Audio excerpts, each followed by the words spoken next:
Hello viewers, welcome to Dharni Krishan's Easy Diet.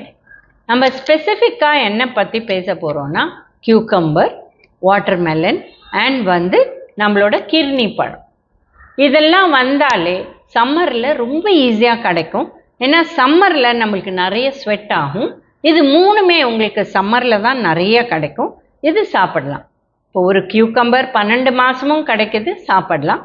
But summer டைமில் நிறைய variety இதில் வெள்ளரிக்காயில் உங்களுக்கு கிடைக்கும்.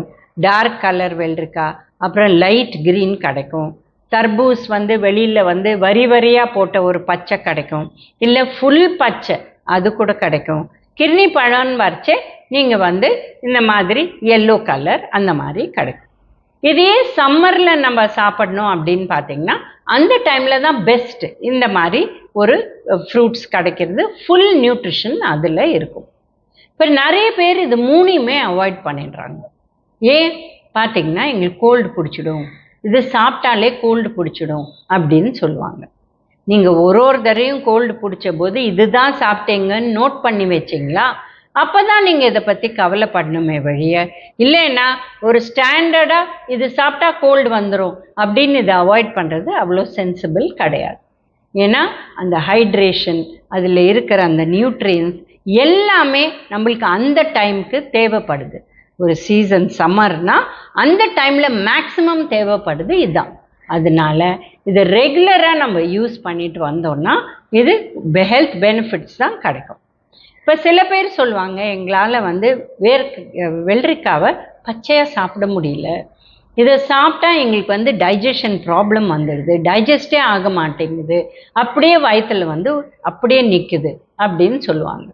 அந்த மாதிரி இருக்கிறவங்க அதை தோல் எடுத்துட்டு லைட்டாக ஸ்டீம் பண்ணும். ஒரு இட்லி வெயிட்டில் ஒரு 2 நிமிஷம் ஸ்டீம் பண்ணிவிட்டு எடுத்து சாப்பிட்டாங்கன்னா அந்த குக்கிங்னாலே ரொம்ப ஈஸியாக டைஜஸ்ட் ஆகிடும். அஃப்கோர்ஸ் ஃப்ரெஷ் வெள்ளரிக்காய் தான் பெஸ்ட்டு. பட் உங்கள் உடம்புக்கு ஒத்துக்கலைன்னா இது ஒரு ஆல்டர்னேட்டிவ் நம்ம யூஸ் பண்ணலாம். இப்போ தர்பூஸ் பழம் கூட சில பேர் சொல்லுவாங்க, நாங்கள் சாப்பிட்டாலே அது டைஜஸ்ட் ஆகலை அப்படின்னு சொல்லுவாங்க. அவங்க கூட அதை லைட்டாக ஸ்டீம் பண்ணிவிட்டு சாப்பிட்டாங்கன்னா இதில் பெனிஃபிட் இருக்கும். அஃப்கோர்ஸ் அதில் விட்டமின் சி கொஞ்சம் குறையும், பட் பரவாயில்ல, அட்லீஸ்ட் மற்ற பெனிஃபிட், அது ரெட் கலர் இருக்கிறதுனால அதில் ஃபைட்டோ நியூட்ரியன்ஸ் ஹெல்த்தியாக உங்களுக்கு கிடைக்கும். இப்போ ரெட் கலர் எல்லாமே அயன் இருக்குன்னு, தர்பூஸ் அயன் நிறையா இருக்குதுன்னு நினச்சிக்காதீங்க, சிறிய அளவு தான் இருக்குது.